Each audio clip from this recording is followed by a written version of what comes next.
राहुल मिश्रा मौत मामले को लेकर के रविवार दोपहर 12 बजे के बाद ब्राह्मण समाज के लोगों ने धनबाद के उत्सव रिसोर्ट में किया प्रेस वार्ता, दी श्रद्धांजलि। धनबाद के बरबड्डा थाना क्षेत्र के अंतर्गत कसियाटांड़ में बीते 24 अक्टूबर को शिक्षक राहुल मिश्रा का शव संदेहास्पद स्थिति में पाया गया। पोस्टमार्टम में कई जगह के चोट के निशान मिले, जिससे उनके परिजन और ब्राह्मण समाज हत्या मान रहा है। कुसुम विहार में समाज की ओर से श्रद्धांजलि सभा का आयोजन किया गया, जिसमें समाज के कई लोग उपस्थित हुए और श्रद्धांजलि दी। इस दौरान उपस्थित विधायक राज सिन्हा ने राहुल मिश्रा मौत मामले में कहा कि यह हत्या का मामला है, 4 दिन हो गए हैं लेकिन पुलिस ने अभी तक कोई कार्रवाई नहीं की है। कहा कि हेमंत सरकार में अपराध चरम पर है, अपराध को नियंत्रित करने के लिए इस सरकार का जाना निश्चित है। निश्चित रूप से भाजपा की सरकार बनेगी तो राज्यवासियों को भयमुक्त माहौल देने का काम किया जाएगा। वहीं धनबाद के समाज सेवी रमेश पांडे ने सीधे तौर पर राहुल मिश्रा मौत मामले को हत्या करार देते हुए बरबड्डा पुलिस की कार्यशैली पर सवाल उठाया है। उन्होंने कहा कि राहुल मिश्रा जिस स्कूल के शिक्षक थे, उसी स्कूल के पास उसका शव पाया गया। पुलिस अभी तक स्कूल के सीसीटीवी फुटेज खंगालने का प्रयास नहीं कर रही है। उन्होंने कहा कि इस मामले में पुलिस अगर 48 घंटे के अंदर जांच कर पूरे दोषी को गिरफ्तार नहीं करती तो विरोध आंदोलन के लिए बाध्य होना पड़ेगा। साथ ही उन्होंने कहा कि पूरे मामले की सीबीआई से भी जांच कराने की मांग की है। अभी जस्ट एसएसपी से यहाँ के बात किया है, यहाँ बरबड्डा थाना प्रभारी से बात किया है। उन लोगों का कहना है कि अभी तक कोई निर्णय पर नहीं पहुँच पाए, लेकिन अपराध जो है वो धनबाद में चरम पर है। आपराधिक घटनाएं जो है वो लगातार धनबाद में बढ़ रही हैं। अब तो सड़कों पर दिन दहाड़े खुलेआम हत्याएं हो रही हैं और मैंने कहा भी है कि सरकार संरक्षित अपराध धनबाद में काफी बढ़ गया है। यह बिल्कुल एक ऑर्गेनाइज्ड क्राइम के रूप में धनबाद में अपराधी प्रलुभित हो रहे हैं और इस पर रोक लगाएंगे। और अभी मैंने इस चुनाव में लोगों से वादा भी किया है कि हमारी सरकार बनेगी इस बार और धनबाद को अपराध मुक्त भयमुक्त बनाएंगे। यहाँ के चाहे व्यवसायी हो, चाहे व्यापारी हो, चाहे आम लोग हो, वो भयमुक्त होकर के अपना व्यापार करेंगे, अपना व्यवसाय करेंगे या अपना जीवन यापन करेंगे। अपराध पर नियंत्रण हमारी अगली प्राथमिकता होगी। लेकिन लगातार जिस प्रकार से देखा जा रहा है कि पुलिस की कार्यशैली में भी सवाल उठ रहा है, जहां पुलिस और पब्लिक के फ्रेंडली बात करने के बाद जिला प्रशासन की तरफ से किया जाता है, लेकिन वैसा कुछ देखने को नहीं मिलता है। राहुल मिश्रा का बाइक वहां मिलता है, बैग होता है, लैपटॉप रहता है उस बैग में, और पुलिस को सूचना भी दी जाती है, लेकिन मंडल मंत्री जो है उसकी तरफ से किसी भी प्रकार का रिस्पॉन्स नहीं दिया जाता और ये कहा दिया जाता है मर्डर से पहले की हत्या नहीं आत्महत्या। क्या कैसे देखते हैं? नहीं, ये तो मैंने पहले कहा ना कि सरकार संरक्षित अपराध है। जब सरकार ही का संरक्षण अपराधियों को है तो फिर पुलिस तो बिल्कुल सरकार का पार्ट है। पुलिस तो या यहाँ के पदाधिकारी जो भी है वो तो वही करेंगे या कहेंगे जो सरकार की इच्छा होगी। वो तो यहाँ सभी लोग बोलते हैं कि हम लोग तो देख करके आए हैं, ये तो आम चर्चा है। यहाँ के पदाधिकारी बोलते हैं कि हम लोग ऊपर देख के आए हैं तो हम लोग ऊपर पहुँचाना है तो वसूलेंगे। इसलिए जब तक ये सरकार यहाँ से नहीं हटेगी तब तक यहाँ अपराध नियंत्रण नहीं होगा।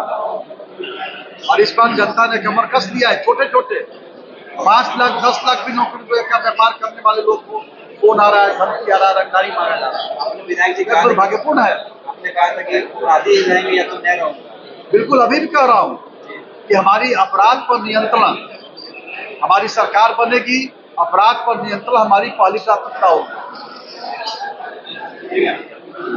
शिक्षक पर भी अब इस तरह की हत्याएं हो रही है। पहले भाई अपराधी थोड़ी ना देखता है कि आप शिक्षक है कि छात्र है। अपराधी प्रवृत्ति का जो होता है वो तो अपराध को अपराध करना है। समाज के लोगों को बुलाया, क्या कुछ कहेंगे? देखिए, सबसे समक्ष मीडिया के सामने मैं पहले ये बता दूं कि राहुल मिश्रा मेरे बड़े भाई हैं और आज ये प्रेस कॉन्फ्रेंस करने का उद्देश्य यही है कि आज 4 दिन बीत चुका है और प्रशासन मौन है। अभी तक प्रशासन को कोई सुराग नहीं मिला, जबकि पोस्टमार्टम रिपोर्ट में आया है लगातार 2 घंटा तक उसको मारा गया है। उसके बावजूद जब पुलिस केस करने से पहले बता देती है कि ये सुसाइड का केस हो सकता है, अगर हमको देखने से लगता है कि ये मर्डर है, प्रशासन कैसे बता सकती है पहले कि सुसाइड है? और जो भरत मंडल को फोन किया गया था शाम को 6 बजे, अगर वो उस समय पहुंच जाते घटनास्थल पे तो आज हमारा भाई जिंदा होता। सबसे पहले सवाल उठता है कि भरत मंडल जो मुंशी है वो थाना में या एसएसपी साहब को कितना पैसा पहुंचाते हैं जो अभी तक ड्यूटी में है? अभी तक उनको लाइन नहीं किया गया, अभी तक उनको सस्पेंड नहीं किया गया। थाना प्रभारी का कहना है कि हम जांच कर रहे हैं, जबकि जिस स्कूल जेनेक्स इंटरनेशनल स्कूल में जो पढ़ाते थे उसका प्रिंसिपल अभी तक सीसीटीवी फुटेज नहीं दिया है।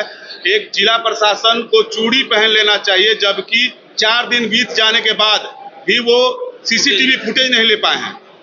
हम प्रशासन को चेताना चाहते हैं कि हम उग्र आंदोलन नहीं करना चाहते, लेकिन आप हमें बाध्य कर रहे हैं कि आचार संहिता में हम उग्र आंदोलन करें। हम नहीं चाहते हैं प्रशासन के काम में बाधा बने, लेकिन हाँ, हमारे भाई का हत्यारा नहीं पकड़ा गया 48 घंटे के अंदर तो बरवड्डा थाना समेत एसएसपी कार्यालय को हम जाम करेंगे। ये हम कहते हैं, पूरा आम जनता का यही मांग है कि आखिर प्रशासन इतना कमजोर कैसे है। प्रशासन को तो चूड़ी पहन के घूमना चाहिए। जब आप 4 दिन 5 दिन हो गया एक स्कूल से सीसीटीवी फुटेज नहीं ले सकते हैं, जबकि भरत मंडल अभी तक उस थाना में पदभार हैं। भरत मंडल को सस्पेंड क्यों नहीं किया गया? क्योंकि भरत मंडल मोटा पैकेट एसएसपी साहब को, इंस्पेक्टर साहब को, प्रभारी साहब को पहुंचाते हैं, इसलिए भरत मंडल पे कार्रवाई नहीं हुआ। आखिर किसी की लापरवाही से किसी का जान जाता है और वो थाना में पदस्थापित है, क्यों? किसका हाथ है उस भरत मंडल के ऊपर? हम यही कहना चाहेंगे कि 48 घंटे के अंदर अगर मेरे भाई के दोषियों को नहीं पकड़ा गया तो उग्र आंदोलन करेंगे, थाना को जाम करेंगे। देखिए, हत्या का वजह अगर आप प्रेस के माध्यम से भी पता करना चाहेंगे तो राहुल मिश्रा जैसा लड़का पूरे धनबाद में खोजने में 100 में 1 मिलेगा। ना कोई नशा, ना कोई लंदफन, जबकि वो एक शिक्षक थे, वो कंप्यूटर टीचर थे, वो स्कूल में पढ़ाने जाते थे। एक शिक्षक के साथ झारखंड में, धनबाद में, कोयलांचल में ऐसा हो रहा है तो आम जनता के बीच में क्या भय का माहौल होगा, आप समझ सकते हैं। बिल्कुल, ये मांग हमको नहीं लगता है कि ये जो यहाँ के एसएसपी साहब है उनसे पूरा होने वाला है। इसके लिए सीबीआई जांच होना जरूरी है, क्योंकि एसएसपी साहब यहाँ के निकम्मे हैं। उनको यहाँ से कोई मतलब नहीं, उनके अंदर दिल है ही नहीं। वो कल एक खबर चल रहा था, हार्टलेस एसपी है ये, इनके अंदर हार्ट नहीं है, इनके अंदर दर्द नहीं है। जो एक माँ अपने बेटे का इंतजार कर रही है आज गेट पे कि मेरा बेटा आएगा।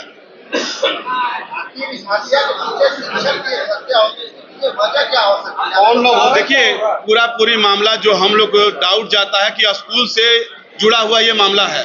स्कूल के प्रिंसिपल आखिर क्यों सीसीटीवी फुटेज नहीं दे रहे हैं? आखिर प्रशासन क्यों लेने में सक्षम नहीं है?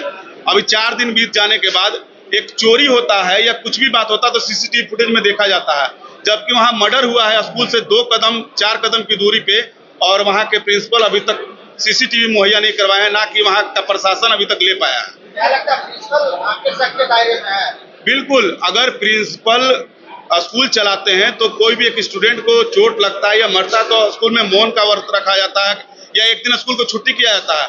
स्कूल जिस दिन चल रहा था उस दिन बॉडी मिला है और प्रिंसिपल को खबर गया है कि आपका स्कूल का टीचर वहां मरा पड़ा है, लेकिन स्कूल का प्रिंसिपल क्या, स्कूल का एक टीचर तक वहां देखने नहीं आता है। तो साफ इससे पता चलता है कि स्कूल की मिली भगत है इस कांड में। इसमें कोई नामजद आरोपी नहीं बनाया गया है, जबकि भरत मंडल जो बरवड्डा थाना के मुंशी हैं, उनको शाम को 6 बजे कॉल किया गया था। अगर वो शाम को 6 बजे पहुंच जाते, जहां से वो बाइक रात को 9 बजे लेते हैं और बाइक से 5 मिनट की दूरी पे उनका बॉडी पड़ा है, अगर उस दिन रात में अच्छा से जांच हो जाता तो शायद हमारा भाई जिंदा होता, तड़प रहा होता तो हॉस्पिटल में ले जाकर हम इलाज कर सकते थे। लेकिन उन्होंने खाना पूर्ति किए, बाइक को वहीं किसी के बगल में लगा दिया, लैपटॉप को अपने घर लेते हैं।